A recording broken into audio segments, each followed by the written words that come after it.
हामी शुभ बिहानी सबैलाई। अब हामी बिस्तारै यहाँबाट पोखरातर्फको यात्रा गर्दैछौँ ब्रेकफास्ट लिएर। आज थोरै हामीलाई हिमालले त्यति साथ दिएन।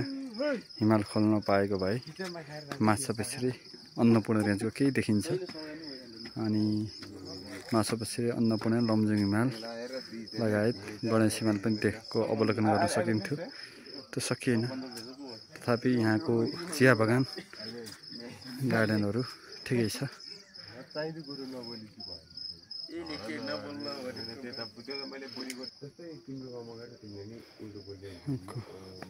फुलहरू राम्रो रहेछ, क्षेत्रफल पनि राम्रै रहेछ। फुल साह्रै राम्रो लाग्यो। गुरुपुरै यसरी आउनुहुँदो रहेछ।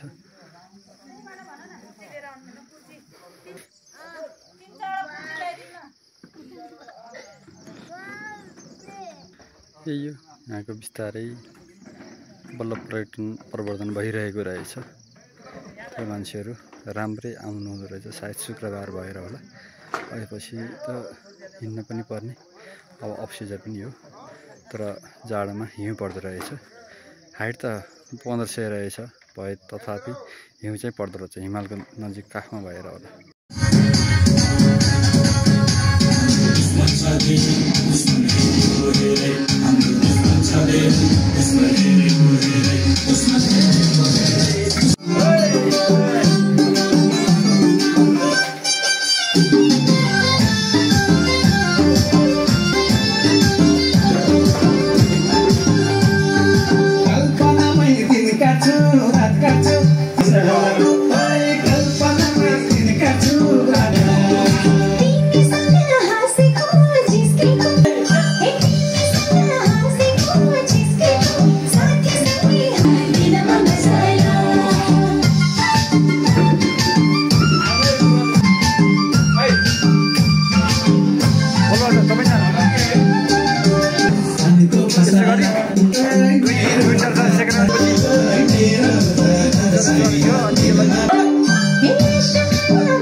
बाटो बिस्तारै उकालो लाग्दैछौँ।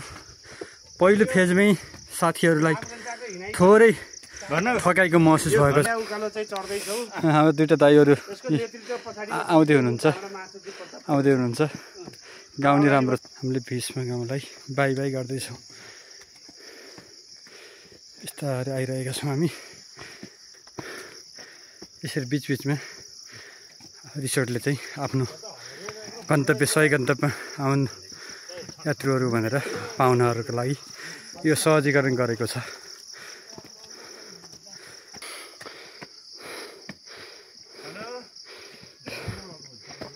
साथीहरू आउनुभएको छ। हाम्रो निवर्तमान अध्यक्ष हाम्रो आदरणीय दाइ हुनुहुन्छ। दाइ यात्रा राम्रै भइरहेछ एकदम। मनोजी 2 घण्टा भयो हिँडेको। हो राम्रो छ दाइ। यात्रा राम्रो छ, फुर्तिलो छ, स्फूर्त छ, शरीर चाहिँ एकदम चाहिँ ऊर्जा छ। नारायण दाइ, अब बलबार दाइ, हजुर हजुर कसैको पानीको पसल छैन राजा। पुनिल भनेको हामी त हिल पर्दै हिँडिरहेको छौँ अहिले। हामी चाहिँ पिसिल जाँदैछौँ। पिसिल मकैले घुवा मुगा हालिसकेको छ। बिस्तारै 1 महिनापछि गाउँले लेकाल्ने मकै खान पाइनेछ। गण्डकी प्रदेशकै सबभन्दा धेरै हाइटो उत्पादन गर्ने अहिले लमजुङ पर्छ। बिस्तारै यसलाई म्याग्दीले उछिन्दैछ। धेरै ठाउँमा देख्न सक्छौँ हाइटोको हाम्रो परियोजनाहरू। हाम्रो साथीहरू पछाडि आउने क्रम जारी छ। साथीहरू आउँदै हुनुहुन्छ। यो हरियालीमा रमाउनु भएको छ। प्राकृतिक यो गिफ्ट हो। यस्तो सुन्दरता नेपालको। ल साथीहरू आउनु सल्ली बाटो त आउनुहोस् है, रात पर्न लाग्यो।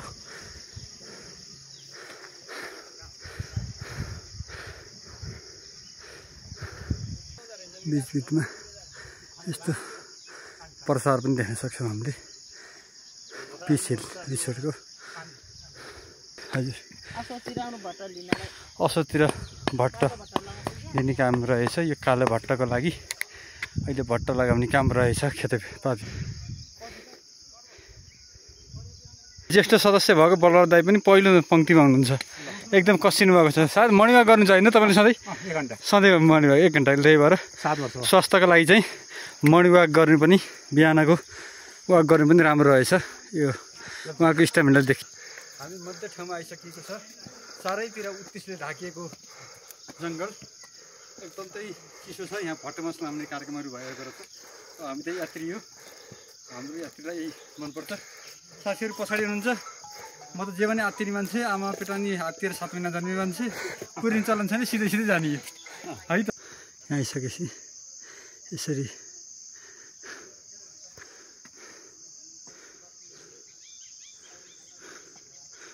केही चिजहरू बाहिरबाट ल्याउन पाइँदैन रहेछ। यहाँ जे छ त्यही खाने रहेछ।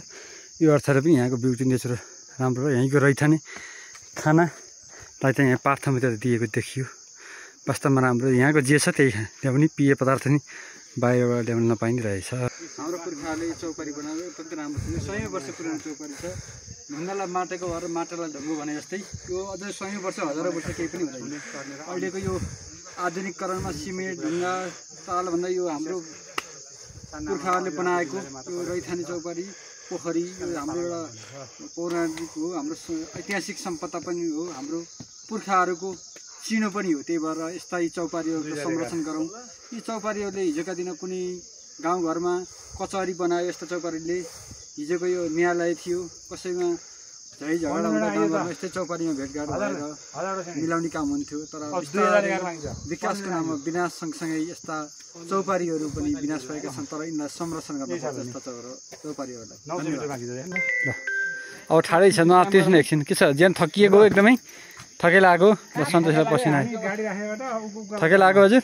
बिहान अझ 2 घण्टा हिँड्न सकिन्छ नि? भाउजूलाई ठाउँ राम्रो रहेछ त रिपोर्टिङ गरिरहनु भएको छ। भाउजूलाई रिपोर्टिङ गरिरहेको दाइ? 2011 सिडी बाँकी छ अब हामी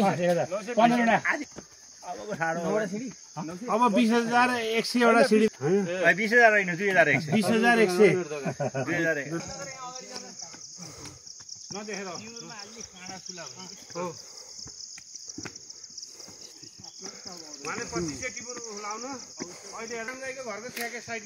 तिलक दाइको र हाम्रो घरसँग यो तल पशुपति हार्डवेयर तिम्रो त उता बादशाह बिहादी होइन र होइन दुर्लुङ्गे हो ल हाम्रो साथीहरू आइरहनु भएको छ अब धेरै छैन अब छाडो कालो छ एकछिन धैर्य त गरौँ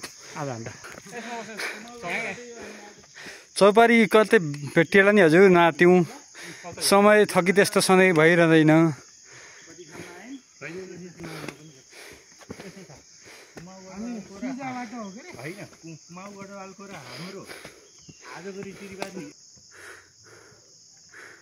यो अत्यन्तै राम्रो लाग्यो यो हामीलाई पनि काम लाग्छ निराशवादीले हरेक अवसरमा समस्या देख्छ भने आशावादीले हरेक समस्यामा अवसर देख्छ डरलाई आफैसँग राख्नुहोस् तर हौसला सबैसँग बाँड्नुहोस् पढेको मान्छेको भन्दा पनि जिन्दगीमा सँग लडेको मान्छेले धेरै कुरा सिकेको हुन्छ र सिकाउँछ पनि मान्छेलाई कसैले महान बनाउन सक्दैन तर आफ्नै महान बन्न चाहनेलाई कसैले छेक्न पनि सक्दैन शान्ति डाँडा धन्यवाद साह्रै मन परेछ मजाले पढ्नु भएको छ पढ्नु छोडेको कति वर्ष भयो होइन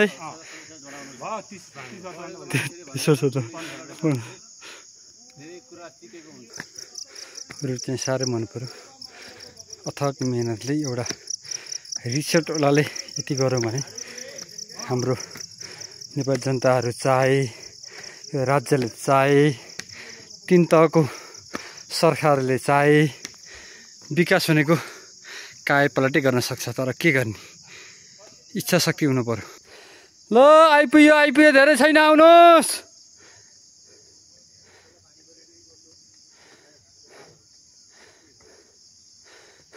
साथीहरू तलै हुनुहुन्छ आउँदै हुनुहुन्छ बाटो भिरको भने जस्तै बाटो घुम्ती छ यहाँ हाम्रो देख्छ कति राम्रो कुरा गरिब छ भन्दैमा कसैलाई हेला नगर्नु काँडा छैन भन्दैमा मलाई नटिप्नु बरु वनलाई र तपाईँको मनलाई रमाउन पुरा आयु बाँच्न चाहन्छु प्रार्थी लाली गुनास फुलको मनको कथा पिसेल शान्ति डाँडामा यहाँलाई हार्दिक स्वागत छ आइ यहाँ आएपछि यहाँको मधुरम बेसी सहर बजार नजिकबाट निहाल्न सकिन्छ यहाँ पारीको गोर्खा खोदी त्यही हो खोदी त्यही हो हल्का बादल लागेको हुनाले राम्रो क्लियर देख्न सकिएन यहीँ बसेको गाउँ त्यही हो कति मनमोहक दृश्य कति राम्रो गाउँ साह्रै मन छुने गाउँ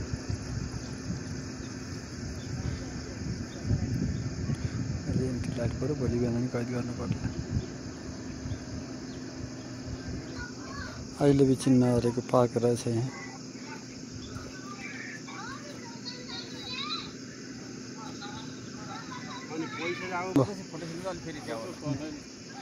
साथीहरू थकित भएर यसरी आराम गर्न चाहनु भएको छ तर आज यो मौसम प्रतिकूल र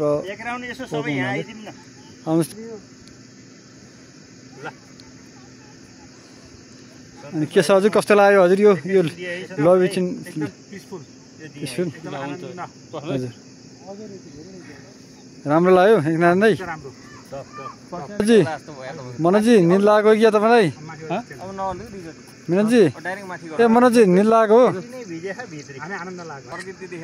त्यसो दाइ प्रकृतिसँग रमाउनु भएको छ ए रामेश्वर दाइ अनि कतिको थकित लागेको छ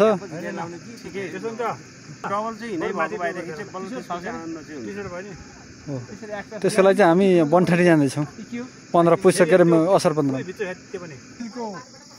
सञ्चालकले यो पार्क बनाउनु भएको रहेछ उहाँको बुवा आमाको लागि स्वर्गवास कामना गर्दै यो मायाको चिन्ह रहेछ यो प्रकृति कति राम्रो रहेछ हामीलाई यहाँ बस्दाखेरि आनन्द भयो भगवान् श्री भगवान्ले थोरै बाहिर गर्ने बेलामा चम्कियो भएको हुनाले अस्ति प्रकृति बाहिरको निगा गरेर हेर्न पाइयो तथापि यहाँको यो वस्तु अत्यन्तै राम्रो लाग्यो तर भोलि बिहान झप्प आएर हिमाल हेर्न पायो भन्ने हो हिमाल हेर्न पाइएन अहिले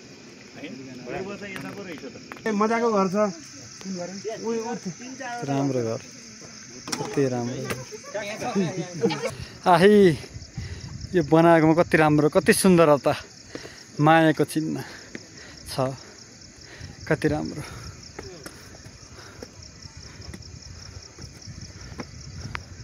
लभ सबैलाई माया छ माया नै माया छ यो संसारमा तिम्रो नाममा कति राम्रो रङ्ग रङ्ग भनेको ठाउँ ठाउँ बिचराकोहरू पनि हेर्न पाइने हेर्ने बर्थडेको सबभन्दा राम्रो ठाउँ भनेको मानव निर्मित जो शान्ति डाँडाको रिसोर्टको सञ्चालकले बनाउनु भएको रहेछ मायाको चिन्ह कति राम्रो आखै लभ यु प्रकृति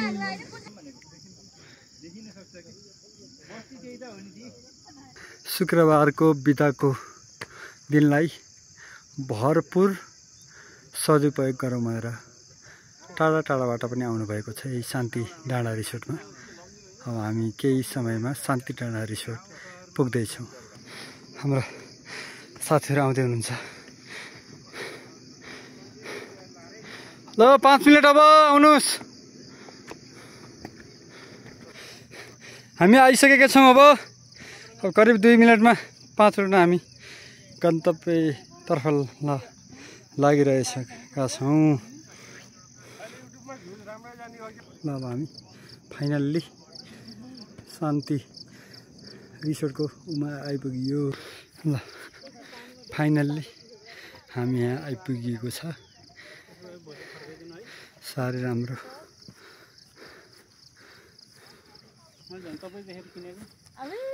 जय शिवराम शिवराम शिवराम शिवराम शिवराम शिवराम हिमालका रेन्जहरूलाई यसरी कैद गरिएको रहेछ सबै यहाँ आएपछि थकितको महसुस सकिएको छ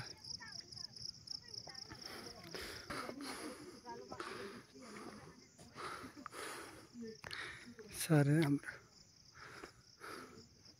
हामी स्वागतद्वारमा आइसकिएको छ